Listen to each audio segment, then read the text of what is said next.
Many people spend years believing their life would finally become easier if just a few people around them would change. If a loved one became more responsible, if a friend made better choices, if a family member finally understood what they have been trying to say all along, and so they devote enormous amounts of time and emotional energy to a battle they can never truly win. They replay conversations in their minds, search for the perfect words, offer advice that was never asked for, carry worries that do not belong to them. Then one day they look around and notice something unsettling. The people they were trying to change are largely the same, but they themselves have become exhausted. The Stoics understood this long before psychology began describing it. The fastest way to lose your peace is to place it in the hands of another person. The moment your happiness depends on someone else's choices, habits, or growth, you surrender authority over your inner world. Yet most people never realize they are doing this. They call it helping. They call it caring. They call it love. But beneath all of it is a quiet struggle against reality itself. A struggle that slowly drains attention, energy, and peace from the only life they can actually govern. What makes this pattern so dangerous is that it rarely looks harmful in the beginning. It looks like responsibility. It looks like loyalty. It looks like compassion. Yet somewhere along the way, concern turns into attachment. Care turns into control. And without realizing it, a person can spend years waiting for someone else's life to become acceptable before allowing themselves to fully live their own.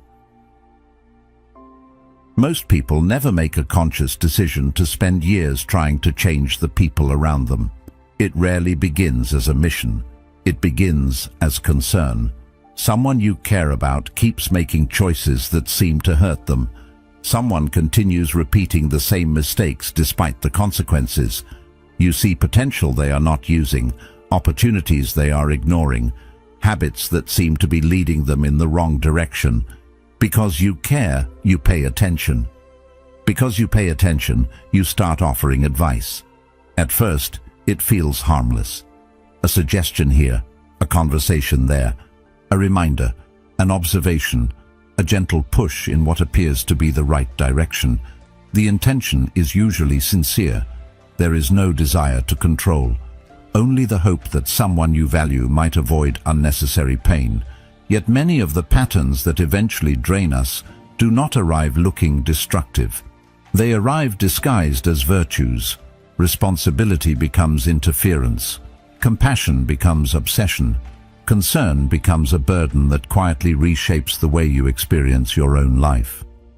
What makes this pattern so difficult to recognize is that it often feels morally justified. Caring about people is generally considered a good thing. Looking out for others is seen as a sign of loyalty and love. Few people stop to examine the hidden assumption beneath that instinct. The assumption that your peace will improve when the other person improves. Not immediately, not consciously, but gradually, the mind begins linking the two together. If they become more responsible, life will become easier. If they become more disciplined, there will be less stress. If they become more self-aware, there will be fewer conflicts. If they finally understand what you have been trying to explain, everything will settle into place. Without realizing it, your emotional well-being becomes connected to circumstances completely outside your authority. This is where frustration begins to take root. Not because the other person is necessarily doing something wrong, but because you have entered into an unwinnable arrangement with reality.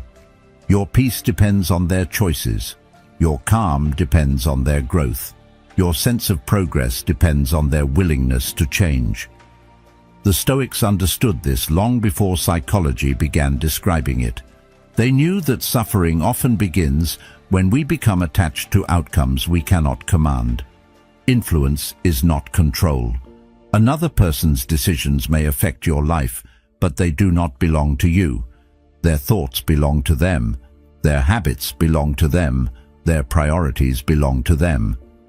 The moment you forget this distinction, you begin carrying a weight that was never meant for your shoulders. Yet the mind rarely accepts this immediately.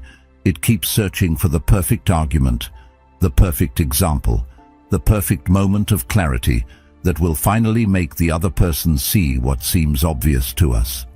Every failed attempt creates the same illusion, that one more conversation will finally change everything. Maybe the timing was wrong, maybe the explanation was incomplete, maybe they simply need one more opportunity to understand. And so the cycle continues. More effort, more analysis, more emotional investment, yet the outcome remains largely unchanged.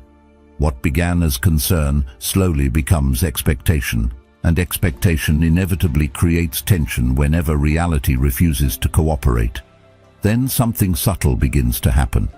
Conversations stop feeling like conversations. They start feeling like evaluations. You listen not to understand, but to assess progress. Every interaction becomes evidence, evidence of progress, or evidence that nothing has changed. Good news feels encouraging because it suggests movement. Disappointing news feels frustrating because it suggests stagnation. The relationship gradually becomes filtered through a lens of correction. Even moments that should create connection become opportunities to measure change. This is why so many people feel emotionally exhausted despite believing they are helping. Their attention is no longer in the present. It is fixed on a future version of another person, a version that may never exist. The cost of this is larger than most people realize. When your focus becomes consumed by someone else's development, your own life quietly moves into the background. Energy that could be invested in your character, your discipline, your goals, your health, and your growth is redirected elsewhere. Hours disappear into worry, days disappear into frustration, years disappear into waiting for someone else to become the person you believe they should be. Meanwhile, your own opportunities remain untouched. This is one of the reasons the Stoics placed such emphasis on returning attention to oneself. Not out of selfishness, but out of practicality. The only life you can directly shape is your own. Perhaps the most difficult realization is that the suffering does not come from the other person's refusal to change. It comes from the belief that they must. Once that belief takes hold, every setback feels personal. Every disappointment feels significant. Every repeated mistake feels like an obstacle standing between you and peace. Yet peace was never waiting on the other side of their transformation.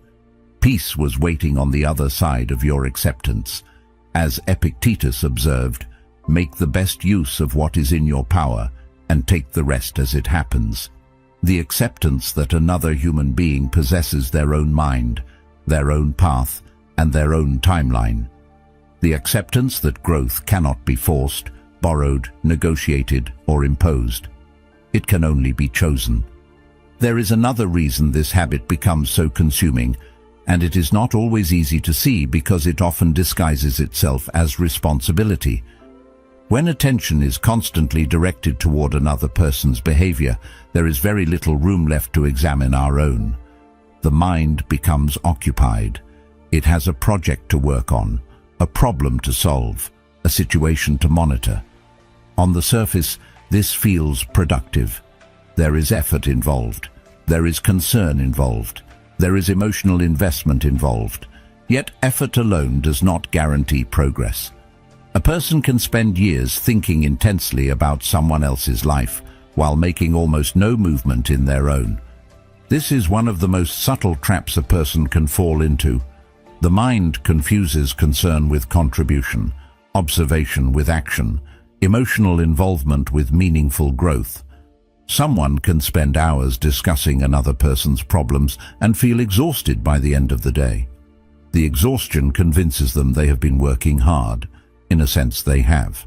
But what has actually improved? Exhaustion is not always evidence of progress. Sometimes it is simply evidence that energy has been spent. The destination matters just as much as the effort. Energy directed toward what cannot be controlled rarely produces the results we hope for.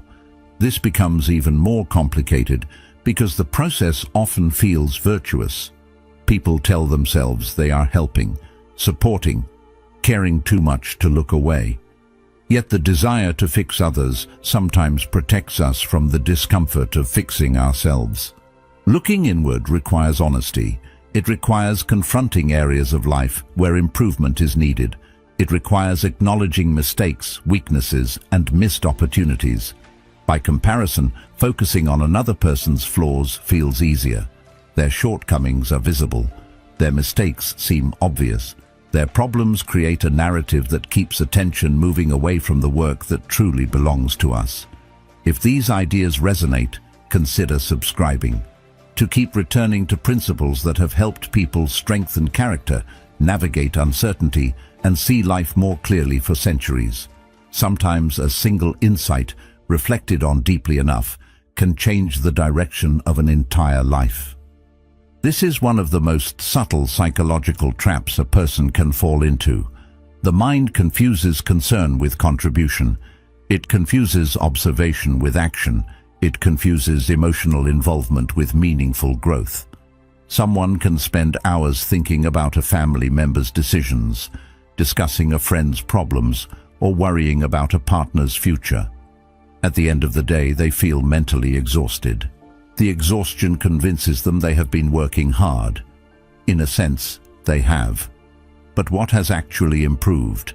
Exhaustion is not always evidence of progress. Sometimes it is simply evidence that energy has been spent. The destination matters just as much as the effort. Energy directed toward what cannot be controlled rarely produces the results we hope for. This becomes even more complicated because the process often feels virtuous. A person tells themselves they are helping. They tell themselves they are being supportive. They tell themselves they care too much to simply walk away from the problem. These explanations may be partially true, but they can also conceal something deeper. The desire to fix others sometimes provides protection from the discomfort of fixing ourselves. Looking inward requires honesty. It requires confronting areas of life where improvement is needed. It requires acknowledging mistakes, weaknesses, and neglected opportunities. That kind of examination can be uncomfortable. It can expose things we would rather not see.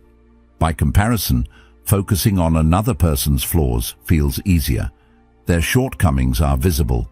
Their mistakes seem obvious.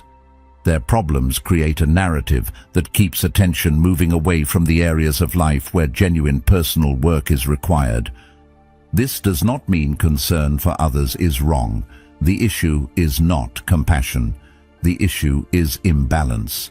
There is a difference between caring about someone and becoming consumed by them. One comes from generosity. The other often comes from attachment. When attachment takes over, another person's growth begins to feel more important than our own. Their choices determine our mood. Their progress determines our optimism. Their setbacks determine our frustration. Gradually, a strange reversal occurs. The person trying to help becomes emotionally dependent on outcomes they cannot influence. Instead of strengthening their own foundation, they spend their days monitoring someone else's. It feels noble from the inside, but the consequences are often destructive. What makes this pattern particularly dangerous is that it can continue for years without attracting attention. The mind becomes accustomed to it. Worry feels normal. Monitoring feels normal. Constant analysis feels normal. Over time, these habits blend into everyday life until they no longer appear unusual. Yet beneath the surface, something important is being neglected. Personal growth requires sustained attention. Character does not strengthen by accident. Discipline does not develop through wishful thinking. As Marcus Aurelius reminded himself, you have power over your mind, not outside events. Realize this, and you will find strength. Clarity does not emerge from endless observation of other people. These things require direct engagement with one's own life. They require effort directed inward rather than outward. Every hour spent managing someone else's journey is an hour unavailable for your own. There is a revealing question hidden beneath all of this. If all the energy currently invested in changing another person were suddenly returned, where would it go? Most people instinctively know the answer. It would go toward unfinished goals. It would go toward neglected habits. It would go toward health, learning, relationships, purpose and growth. It would go toward the parts of life that quietly wait for attention, while the mind remains occupied elsewhere. The realization can be uncomfortable because it exposes a difficult truth. Sometimes the reason another person's problems feel so important is that they distract us from challenges we have not yet chosen to face ourselves. The Stoics often emphasized that attention is one of the most valuable resources a person possesses. Where attention goes, life follows. Whatever receives repeated focus gradually shapes perception, emotion, and behavior.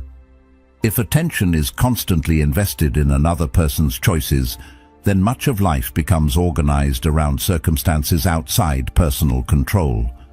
But when attention returns to what can actually be influenced, something changes. The mind becomes less scattered, energy becomes more purposeful. The endless cycle of observation and frustration begins to weaken. What once felt like responsibility starts to reveal itself as something else entirely.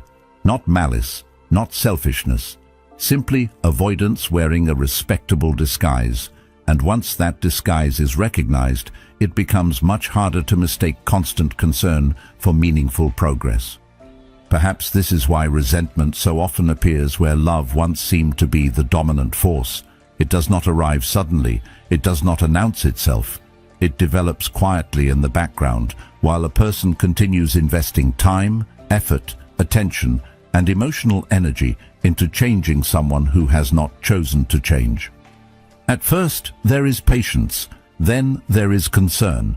After that comes frustration.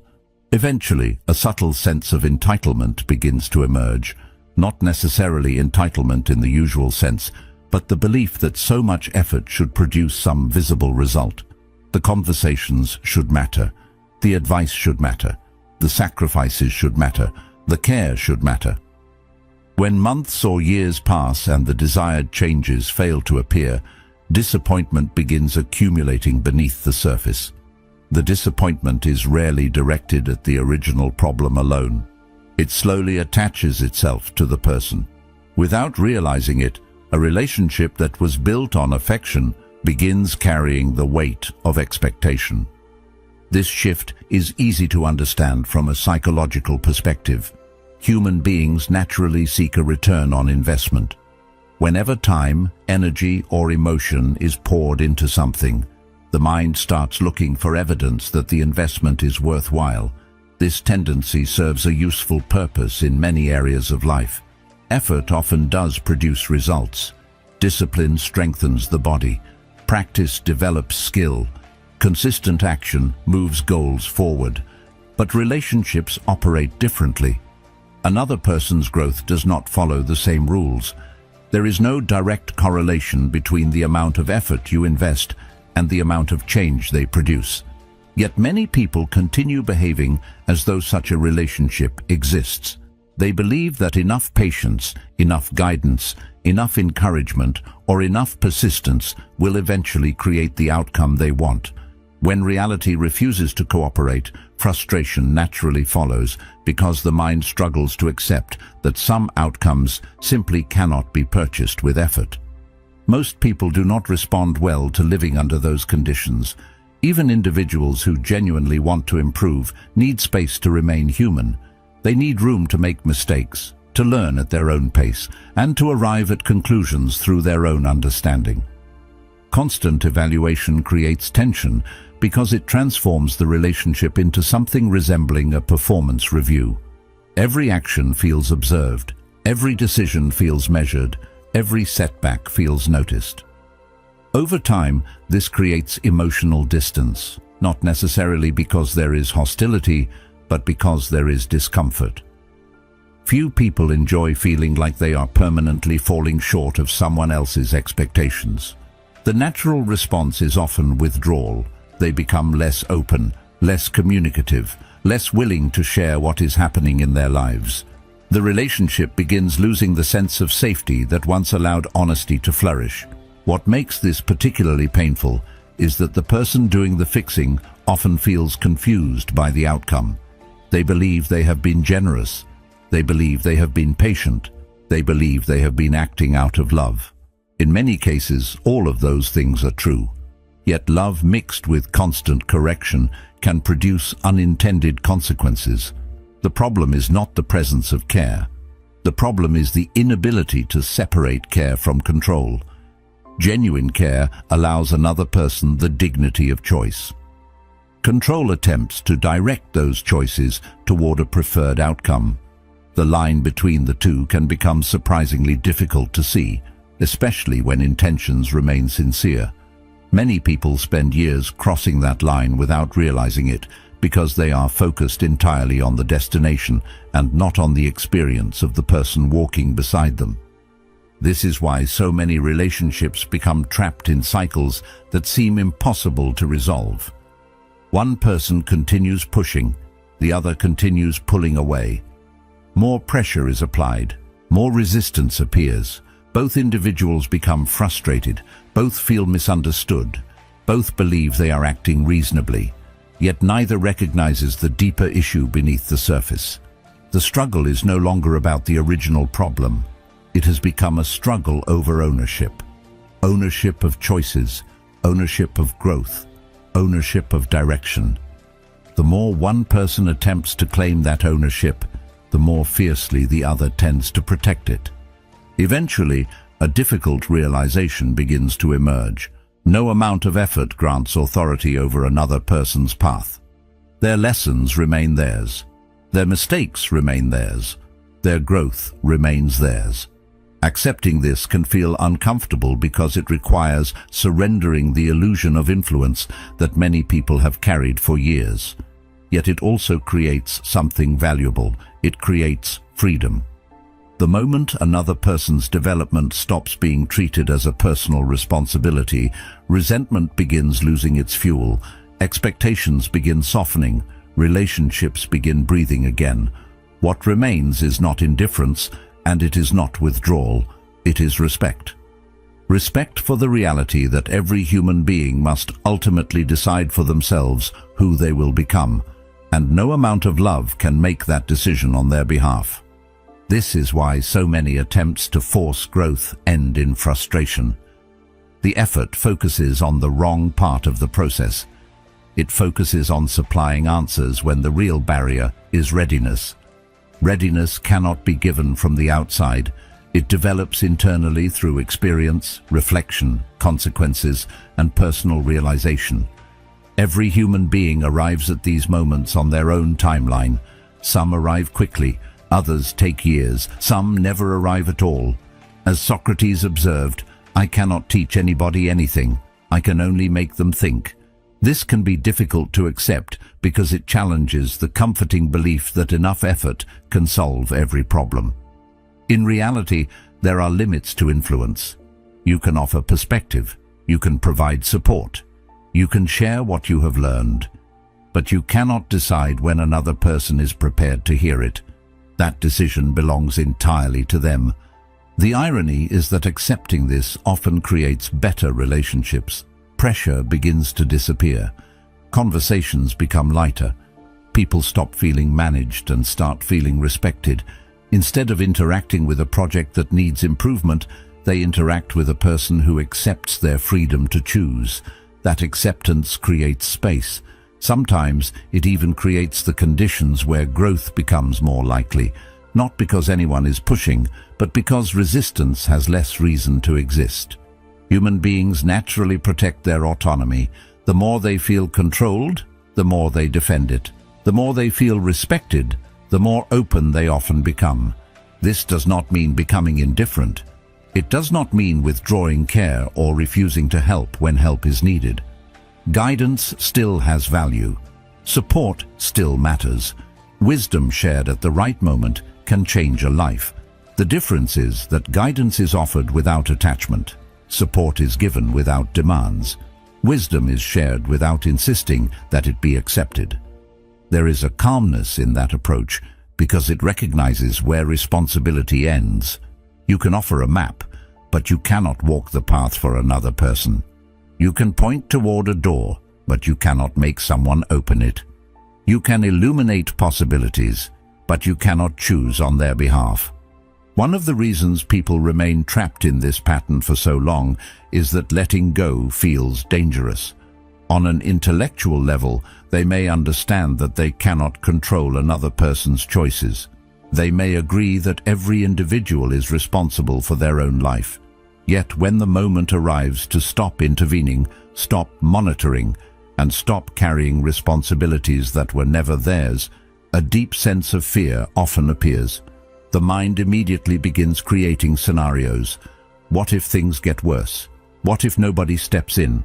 What if the person continues making mistakes? What if they never change? These concerns can feel reasonable because they are usually connected to people we genuinely care about. The fear is not rooted in cruelty, it is rooted in attachment. We become attached to the belief that our involvement is preventing disaster, and because of that belief, stepping back feels almost irresponsible. The problem is that this fear often exaggerates our actual influence. It quietly assumes that we are far more responsible for another person's development than we truly are. It assumes that their progress depends primarily on our effort. It assumes that without our guidance, reminders, corrections, and constant attention, everything will begin falling apart. Yet when examined honestly, this belief gives us a role that no human being was ever meant to carry. It places another person's future on our shoulders. It turns concern into obligation and care into management. Over time, the weight becomes enormous, not because life is inherently heavy, but because we have added responsibilities that do not belong to us. We begin carrying multiple lives at once while struggling to manage our own. This creates an important realization. The issue is not a lack of energy. Most people have far more energy than they realize. The issue is where that energy is being directed. Energy follows attention. Attention follows priority. If attention is permanently focused on the behavior of others, then personal growth naturally receives less of it. There are only so many hours in a day, only so much mental bandwidth available. Every moment spent trying to govern someone else's choices is a moment unavailable for improving your own. As Seneca wrote, it is not that we have a short time to live, but that we waste much of it. This is why so many people feel stuck despite constantly feeling occupied. Their effort is genuine, but it is aimed at a target they cannot truly influence. The Stoics understood this distinction with remarkable clarity. They recognized that meaningful improvement begins with self-governance. Before attempting to shape the world around you, you must learn to shape your own responses. Before correcting another person's habits, you must examine your own. Before worrying about someone else's discipline, you must strengthen your own discipline. This was never presented as an act of selfishness. Quite the opposite. It was an acknowledgement of reality. The area where effort consistently produces results is the area where you possess authority. The mind, the character, the actions you choose each day. These belong to you. They can be developed, refined, strengthened, and improved through consistent effort. That is where progress lives. Imagine taking all the energy currently spent trying to manage another person's life and redirecting it toward your own development. Imagine investing that attention into health, learning, purpose, emotional stability, discipline, and meaningful work. Imagine what happens after 1 year. Then imagine 5 years, then 10. The difference becomes difficult to ignore. 10 years spent attempting to transform another person may produce little or nothing. 10 years spent refining yourself almost guarantees visible change. Skills improve, character deepens, confidence grows, opportunities expand. Life begins moving in a different direction because effort is finally being invested where effort can create results. Yet many people hesitate to make this shift because it feels uncomfortable at first. When attention is no longer consumed by someone else's problems, a strange emptiness can appear. The mind suddenly encounters open space, There is less to monitor, less to analyze, less to worry about. For someone accustomed to carrying others, that silence can feel unfamiliar. Sometimes it even feels wrong. The urge to return to old patterns appears quickly. The urge to check, advise, intervene and manage begins pulling attention outward once again. This is often the moment where genuine growth starts, not because the discomfort itself is valuable, but because it reveals how dependent the mind had become on external concerns. The ability to remain with that discomfort is transformative. Instead of immediately filling the space with someone else's problems, you begin filling it with your own responsibilities. Not in a self-critical way, but in a constructive one. Attention gradually returns to unfinished goals, neglected habits, personal standards, areas of life that have quietly waited for care and effort. The energy that once disappeared into endless observation begins producing visible progress. Small improvements accumulate, momentum develops. The sense of helplessness that often accompanies attempts to change others starts fading because attention is finally directed towards something responsive. This is where a profound shift takes place. You stop measuring your effectiveness by your ability to influence other people. You start measuring it by your ability to govern yourself. The focus moves from outcomes you cannot control to actions you can. The endless struggle to manage another person's journey begins losing its appeal because a more meaningful challenge has appeared. Your own growth, your own character, your own life. And unlike the battles fought inside someone else's mind, this is one where effort has the power to create genuine and lasting change. Something unexpected begins to happen when you finally stop carrying responsibilities that were never yours in the first place. Most people assume the immediate result will be relief, but that is not usually how the process unfolds. The first experience is often discomfort. There is a strange sense that something important is being neglected. The mind, having spent months or years monitoring another person's decisions, suddenly finds itself without a familiar task. The urge to intervene remains strong. You think about sending one more message, having one more conversation, offering one more piece of advice that might finally make the difference. The old habit does not disappear overnight because it was never just a behavior. It was a way of relating to the world. It was a way of feeling useful, responsible, and involved. Stepping away from that pattern can feel unsettling at first because the mind interprets the absence of control as a form of risk. As Marcus Aurelius wrote, "If you are distressed by anything external, the pain is not due to the thing itself, but to your estimate of it." The discomfort is real, but much of it comes from the belief that letting go is dangerous when, in reality, it may be the first step toward freedom. This discomfort surprises many people. They expect freedom to feel immediately comfortable, yet freedom often arrives with uncertainty. For a long time, attention had somewhere to go. There was always a problem to analyze, a situation to predict, or a person to worry about. That constant engagement created a sense of purpose, even when it was exhausting.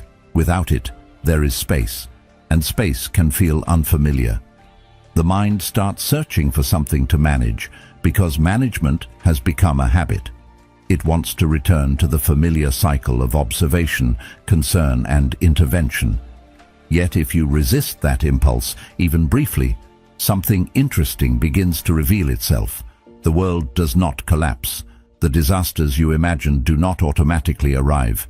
The people you worried about continue making their own choices, just as they always have. Life moves forward. Reality continues operating without your constant supervision. As this realization settles in, another change quietly takes place. The tension that once felt normal begins to loosen. You notice it in small ways first. The endless mental rehearsals start becoming less frequent. You spend less time replaying conversations in your head, less time constructing arguments that will never be delivered, less time imagining how another person should be behaving. The mind becomes quieter, not completely silent, but quieter than before. There is less resistance, less friction, less of that exhausting internal struggle that comes from trying to control outcomes that were never controllable. What once consumed enormous amounts of energy begins losing its hold, and in its place, something valuable starts emerging. The best word for that experience is space. Space to think, space to breathe, space to notice aspects of life that were previously hidden behind constant concern. When attention is no longer monopolized by another person's journey, it naturally begins returning to the present moment. Things that once seemed unimportant suddenly become visible again. A morning becomes just a morning instead of an opportunity to worry. A conversation becomes just a conversation instead of an evaluation. A relationship becomes an experience to participate in rather than a project to manage. This shift may appear subtle from the outside, but internally it changes everything. The mind stops standing in constant opposition to reality and starts meeting reality where it actually exists. This is where acceptance begins revealing its true meaning. Many people misunderstand acceptance because they confuse it with approval. They assume that accepting reality means agreeing with everything that happens or pretending that harmful behavior is acceptable. That is not what acceptance means. Acceptance simply means seeing clearly. It means recognizing what is currently true without demanding that it become different before you allow yourself peace. A person can accept reality while still preferring that things improve. A person can acknowledge someone's flaws without becoming consumed by the need to eliminate them. Acceptance is not passivity, it is accuracy. It is the refusal to waste energy arguing with facts that already exist. The Stoics understood this distinction better than most. They recognized that much of human suffering comes not from reality itself, but from the ongoing conflict with reality. The mind creates an image of how things should be and then spends years fighting what actually is. This conflict drains enormous amounts of energy because reality always possesses the final word. No amount of frustration changes a fact. No amount of resistance alters the present moment. Yet people continue exhausting themselves in battles against circumstances that have already arrived. The wisdom of acceptance lies in recognizing that peace becomes possible the moment resistance stops being mistaken for strength. What makes this particularly powerful is that acceptance often improves relationships in ways that constant intervention never could. When people no longer feel judged, they become easier to understand.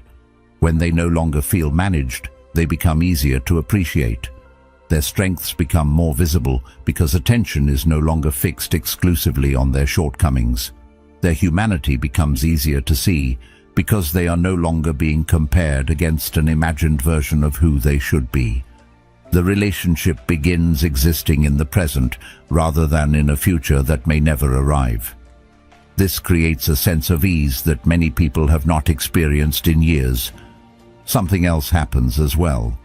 The emotional burden starts becoming lighter, not because the people around you suddenly change, but because your relationship to their choices changes. You stop feeling responsible for outcomes that belong to someone else. You stop carrying consequences that are not yours. You stop measuring your own well-being against another person's progress. This shift creates a surprising sense of freedom. Energy that was once trapped in cycles of worry begins returning. Attention becomes available again. Life starts feeling less crowded by concerns that never truly belong to you. The remarkable thing is that peace was never waiting for another person to become different. It was never hiding behind their transformation, their realization, or their improvement. It was available the entire time, obscured only by the belief that reality needed to change before peace could exist.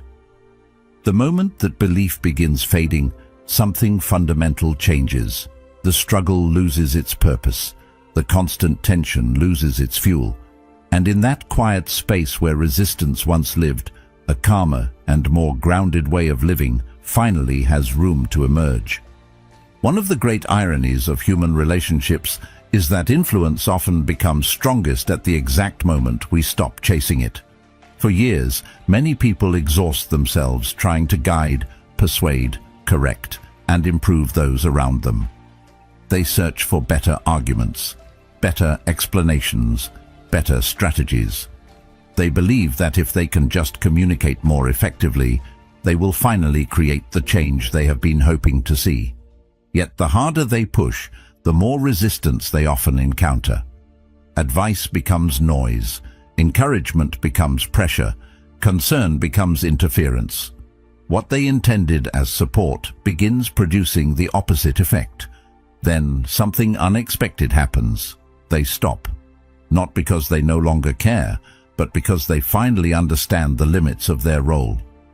As Epictetus taught, no man is free who is not master of himself. And once that constant effort to manage others disappears, attention returns to the only place where true mastery is possible. From there, the entire dynamic begins to change. At first, the change is subtle. There are no dramatic announcements, no grand declarations. Life simply becomes quieter. The endless attempts to direct another person's path fade into the background. Energy that was once spent monitoring other people begins returning to its source. Attention shifts inward, priorities become clearer. Instead of focusing on who someone else should become, a person starts asking more demanding questions of themselves. How can I become more disciplined? How can I become more patient? How can I become more reliable, more focused, more grounded? These questions produce a different kind of effort. Unlike the effort spent managing others, this effort creates visible results.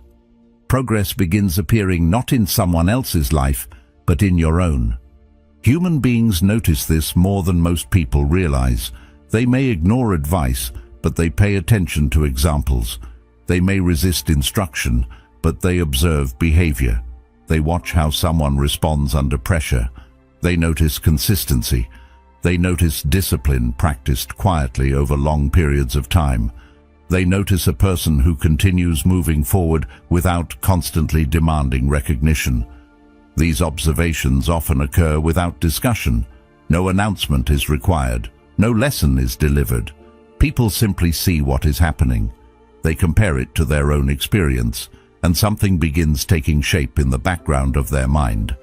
This happens because examples carry a kind of credibility that words alone rarely possess. Anyone can describe a principle. Anyone can explain what should be done. Living according to those principles is different. Living them requires commitment. It requires repetition. It requires the willingness to embody ideas long before they produce visible rewards. When people encounter someone who has genuinely done that work, they feel the difference immediately. The message no longer exists only in language. It exists in behavior. It exists in habits. It exists in the way that person moves through ordinary moments. There is a quiet authority that develops when actions consistently support words, and that authority cannot be manufactured through persuasion. The Stoics understood this deeply. They recognized that wisdom loses much of its power when it remains purely theoretical. Philosophy was never intended to be something spoken about endlessly. It was meant to be practiced. A person's character was the evidence. Their conduct was the proof. Their response to adversity revealed far more than any speech ever could. This is why the Stoics spent so much time examining themselves rather than attempting to reform everyone around them. They knew that genuine influence begins with example, not because examples guarantee results, but because they are the only form of influence that respects another person's freedom while still offering guidance. Something interesting often happens when this shift becomes consistent. People who once ignored advice begin asking questions on their own. Not everyone, not always, but often enough to notice. Curiosity appears naturally where resistance once existed. The difference is important. Curiosity opens doors. Pressure closes them. When someone arrives with a question of their own, they are no longer defending their position. They are exploring possibilities. They are receptive. They are interested. they are participating willingly in the process. That willingness changes everything because growth that is chosen tends to last far longer than growth that is imposed. Many people spend years trying to create this outcome through force. They push harder when they should step back. They explain more when they should demonstrate more. They become frustrated when their efforts fail because they mistake control for influence. The two are not the same. Control seeks compliance. Influence inspires consideration. Control attempts to direct another person's actions. Influence simply presents an example and allows the other person to decide what to do with it. One creates dependence and resistance. The other preserves autonomy and encourages reflection. Lasting change almost always emerges from the second path rather than the first. This perspective creates a profound sense of freedom. You stop carrying responsibilities that never belong to you. You stop feeling obligated to rescue every person from every mistake. You stop believing that wisdom can be forced into existence through persistence alone. Instead, you focus on becoming the kind of person whose life reflects the values they claim to believe in. There is something powerful about that simplicity. It removes unnecessary struggle and redirects attention toward what can actually be improved. In the end, the most meaningful influence rarely comes from trying to change people. It comes from showing them what is possible. It comes from living in a way that quietly demonstrates another path. Some will notice, some will not. Some will become curious. Others will continue as they are. That part has never been yours to decide.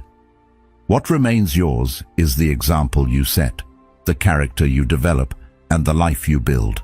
And when those things are pursued with sincerity and consistency, they often speak more clearly than any advice ever could. The moment you stop carrying lives that were never yours to carry, something extraordinary happens.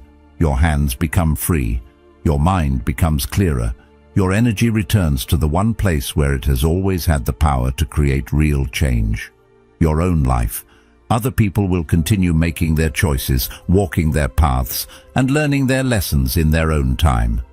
But you no longer have to lose yourself waiting for them to become someone else. If this message resonated, take a moment to continue the journey. One of the videos on the screen right now will help you go even deeper into the Stoic principles that strengthen inner peace, self-mastery, and freedom from what you cannot control. Choose the one that speaks to you most